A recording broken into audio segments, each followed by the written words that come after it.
Dylan lost the other day on MSNBC in a great way. People started emailing me immediately. And, of course, nobody's going to appreciate this more than I do. He's got his mega Chagunda panel that he does every once in a while. And, you know, Dylan sometimes is already a little verbose, right? But this time he's like, no, step out of the way. I got this. Okay, so let's go to clip one.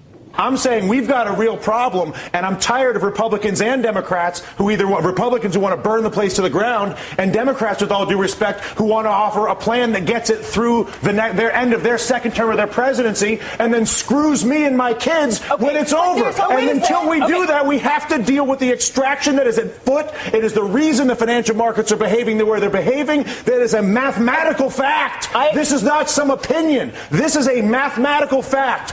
Tens of trillions of dollars are being extracted from the United States of America. Democrats aren't doing it. Republicans are not doing it. An entire integrated system, financial system, trading system, taxing system that was created by both parties over a period of 2 decades is at work on our entire country right now. And we're sitting here arguing about whether we should do the $4 trillion plan that kicks the can down the road for the president for 2017 or burn the place to the ground. Both of which are reckless, irresponsible, and stupid. And the fact of the matter is, until we actually, and I'm sorry to lose my temper, but I tell you what, I've been coming on TV for 3 years doing this. And the fact of the matter is that there's a refusal on both the Democratic and the Republican side of the aisle to acknowledge the mathematical problem, which is that the United States of America is being extracted. It's being extracted through banking, it's being extracted through trade, and it's being extracted through taxation. And there's not a single politician that has stepped forward, Susan, to deal with this. I love it.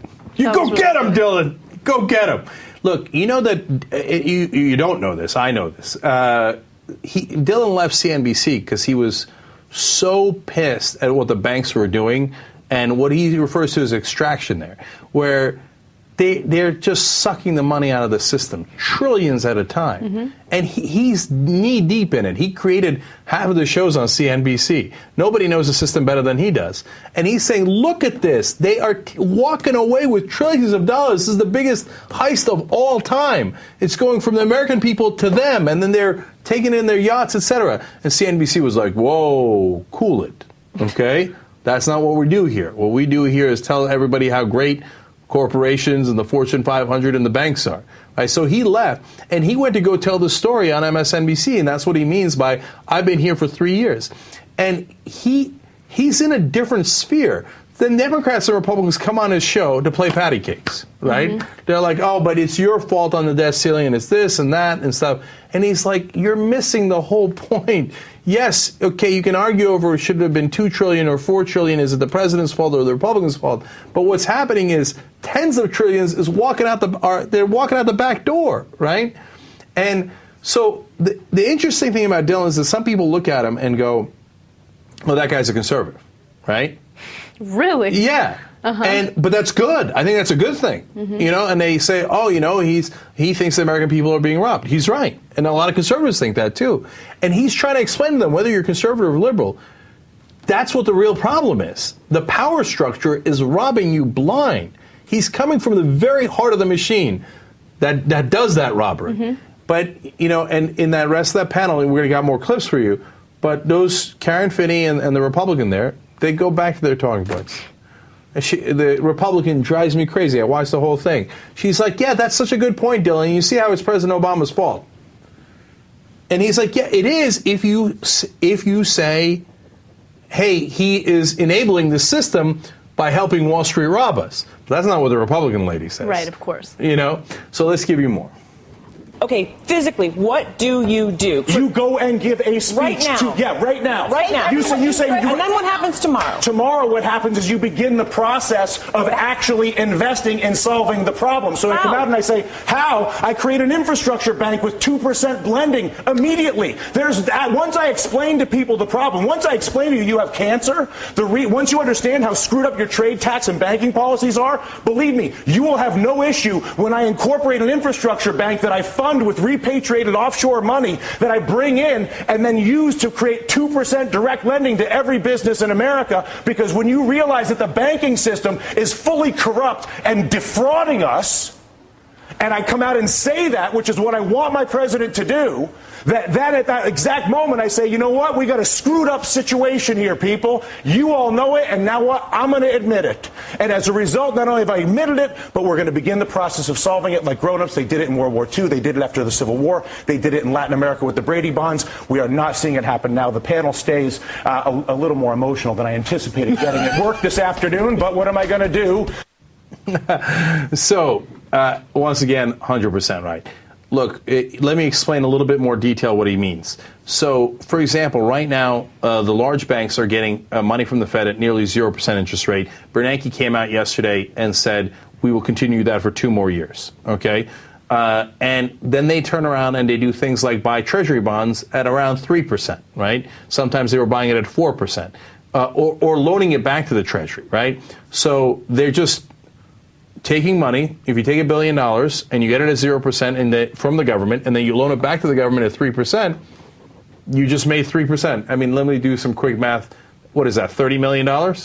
Okay, for free, for nothing. Okay, now you do that with $100 billion, and I believe it's $3 billion. Jeez. Okay, you just made $3 billion for nothing, and you take it out, and that's the extraction, right? So what Dylan is saying, and that's one of many examples, what Dylan is saying is, instead of letting them do that, why don't we do an infrastructure bank, and we lend directly to businesses at 2%? That way, we're not giving it away at 0%. These guys aren't getting 4%, or if they're lending to businesses, they're actually lending it at a much greater interest rate, 6%, 8%, whatever it might be, 10% more, right? So he's saying, why are you letting the banks take all that money that's coming from the government ultimately and make all that money as a middleman for no reason when they create no value? Let's do the infrastructure bank that does real investment, and the government saves money and all the businesses save tremendous money. It helps everybody. And how do you want to finance it? If you want, the money that you have abroad should be taxed at 35%.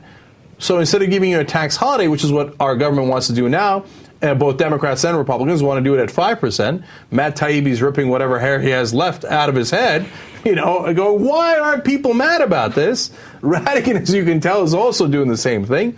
He's saying, no, we charge them at 35%, create an infrastructure bank, problem solved. Right. And finally, he's mad at Obama because he's saying, look, you're the president of the United States of America. That's what he's yelling at Karen Finney over. You get out there and you make this goddamn case and people will understand. But Obama's never going to make that case. Look, Obama's not going to make that case because later on, you know, Dylan Ratigan continues his rant later on, and he says that he wants Barack Obama to go to the American people and tell them your Congress is bought. Yeah, we have that clip, actually. We do? Okay. Let's just watch it and then come back. Okay.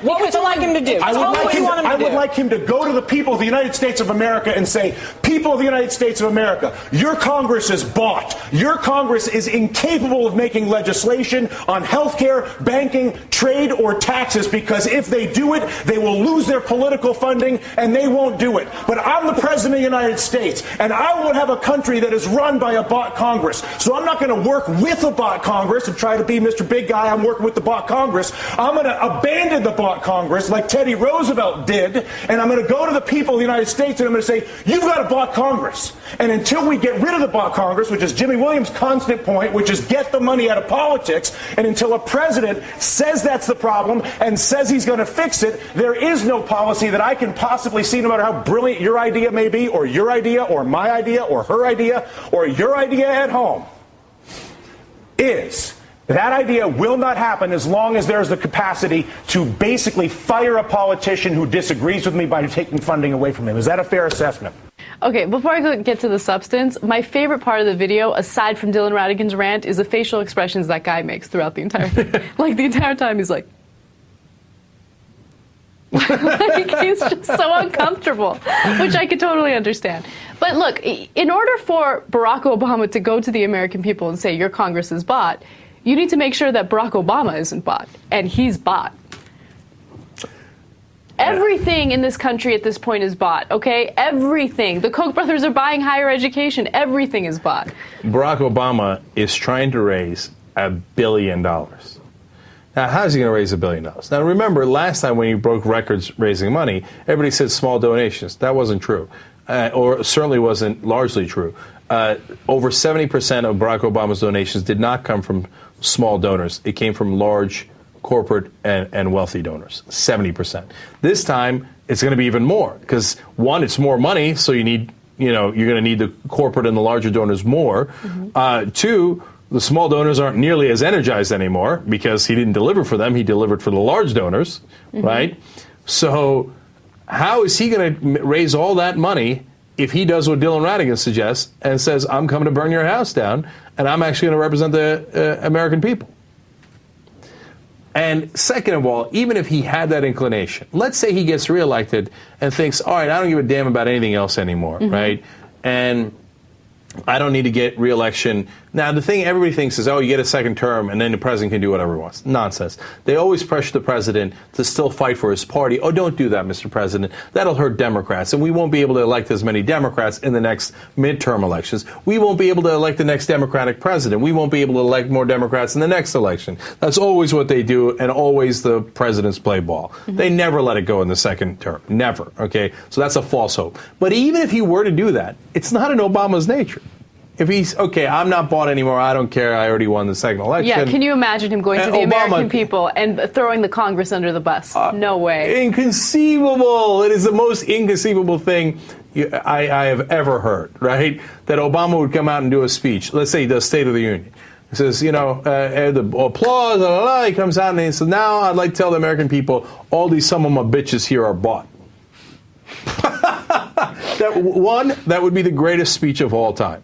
Two, less than 0% chance that Obama would make a speech like that. That's why so many people are hopeless. That's why Dylan's frustrated. And we're all frustrated, right? And my final point on this is stylistically. You can tell when Dylan was going to let it go when he stopped wearing the tie. Oh, really? Yeah, because, trust me, they want you to wear a tie. Does it make any sense? No sense whatsoever, right? But to them, you look buttoned up and you look conservative and you look, hello, right? Okay.